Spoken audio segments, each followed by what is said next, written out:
Today we are discussing Central Processing Unit as part of Introduction to Computers, and we say that Central Processing Unit consists of the following features. It is considered the brain of the computer. It performs all types of data processing operations, and it stores data temporarily, intermediate results, and the instructions. So be assured that here we are not talking about storing data permanently. This is temporal. So it stores only the data that it requires, and therefore we normally say that it stores the intermediate results of data processing and the instructions. So having said that, it controls the operations of all the parts of the computer. So this is how a CPU looks like.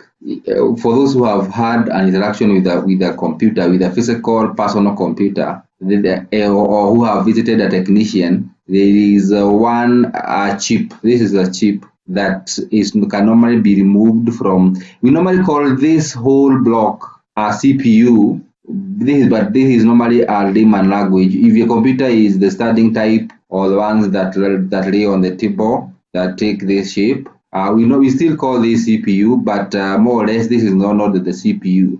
The CPU is a one chip that is inside this big box. This is how the computer's CPUs look like, but we just call them the CPU. This is where the one that hosts the CPU. But in actual sense, the CPU is one chip that might take this shape.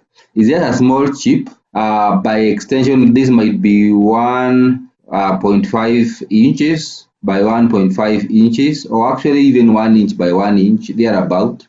That is how small the CPU is, and it is now normally hosted here. This is the one that is considered, as we have said, the brain of the computer. But inside it has some components that are referred to as the memory, control unit, and arithmetic unit. Sometimes we use this term interchangeably. When you hear us talking about that it has three components, that is the memory, the control unit, and the ALU, or the arithmetic logic unit, then it is referring to this box. This box, then, at some point we call it the central processing unit. That box, then, you are going to find the hard disk there, or the memory. You are going to find the processor. And when we now call this CPU, then we call this chip as the processor. So the processor is actually more of this chip,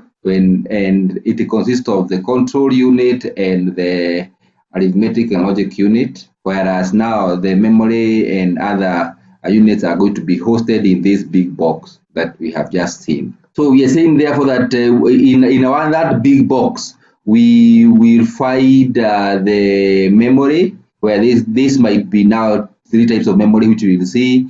We find the primary memory, secondary, and we might also find another kind of memory which I'll discuss shortly, called cache memory. So that is for the CPU. Then we have the control unit and we have the arithmetic logic unit.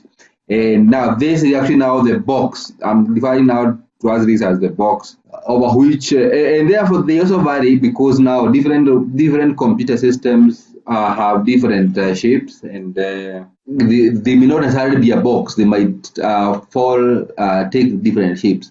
The most important thing to remember is that when we refer to a CPU, it will have, these are the basic units that each computer must have. So of course, now in the addition to the box, you will have the input unit. The input you're going to discuss shortly. This is where we have the likes of keyboard, the mouse, a digital pen like mine, and the outputs are what we already know, like screen. We discussed this one in the past, printer, among others. So we are going to discuss. So these are the basic elements of a computer, and they are classified as such. So we can now jump slightly to talk about what the memory unit is. And we say that this unit can store instructions, data, and the intermediate results. This unit supplies the information to other units of the computer when needed. It is also known as the internal storage unit, or main memory, or the primary storage, or random access memory. So there are a number of terms that you are going to meet, but when we refer to as the memory, and that is actually now the distinction is their number of memories. So here when we talk about there's a memory unit, we are talking about the primary memory. So we are going to remove these two. Actually, I'm going to remove this one so that we are going to be left with the primary memory and cache memory. It can be part of the processor sometimes, the primary memory, and even the cache can be part of the processor, depending on the kind of computer that we are talking about. But for now, when we are going to be discussing the entirety of the memories or storage systems, then we are going to include the secondary storage as well. So for now, we are referring to as the memory that supports the operations of a CPU as being called the internal memory, the main memory, or the primary storage, or sometimes called the RAM or random access memory. So its size affects the speed, the power, and the capability of the CPU. The primary memory and secondary memory. Now you can see the term secondary memory has appeared here. Two types of memories in computer. We are actually going to find another third one. So for now, we discussed the two of them. And the functions of the memory unit are as follows. It stores all the data and the instructions required for processing. It stores the intermediate results. Think about a calculator. So a calculator, you are putting 1 plus 2 plus 3 plus 4. Temporarily, it will say for you that 1 plus 2 plus 3, the answer will be 6. And you can now say answer. You can say answer plus 7 will be 13. So this temporary storage of the answer that we had is the one that we are referring to as the intermediate results. So one thing that the main memory does is to store the intermediate results for processing. So it also stores the final results for processing before they are released back to the output device. So when we have this 13, before it is released to us, it is actually stored temporarily in the main memory. So all the inputs and outputs are transmitted through the main memory. So when you input some data into your computer, like you are typing, that data does not directly go to the processor. It first of all goes to the main memory before it is now processed. And similarly, when the computer has finished its operation, it will not release the data immediately. It will first of all, like immediately from the processor to the output, it will first of all save that data into the memory. The output device can be given that information. So that is the brief about what memory is about and its work in a computer. Then we have a control unit. The control unit is the one that controls the operations of all the computers, but it does not carry out any actual data processing. So it only controls the operations of all the computers. The control unit has the following functions. It is responsible for controlling the transfer of data. So that is the first thing that the control unit does. The transfer of data from the input to the memory and to the processor, and also the control of the instructions as they are being carried or moved from one part of one segment of the computer to the other. Those are controlled by the control unit. Again, it manages and connects all the units of the computer. It knows which segment or which unit of the computer requires how much memory, how much data processing capability, etc. So those functions are normally carried out by the controller or the control unit.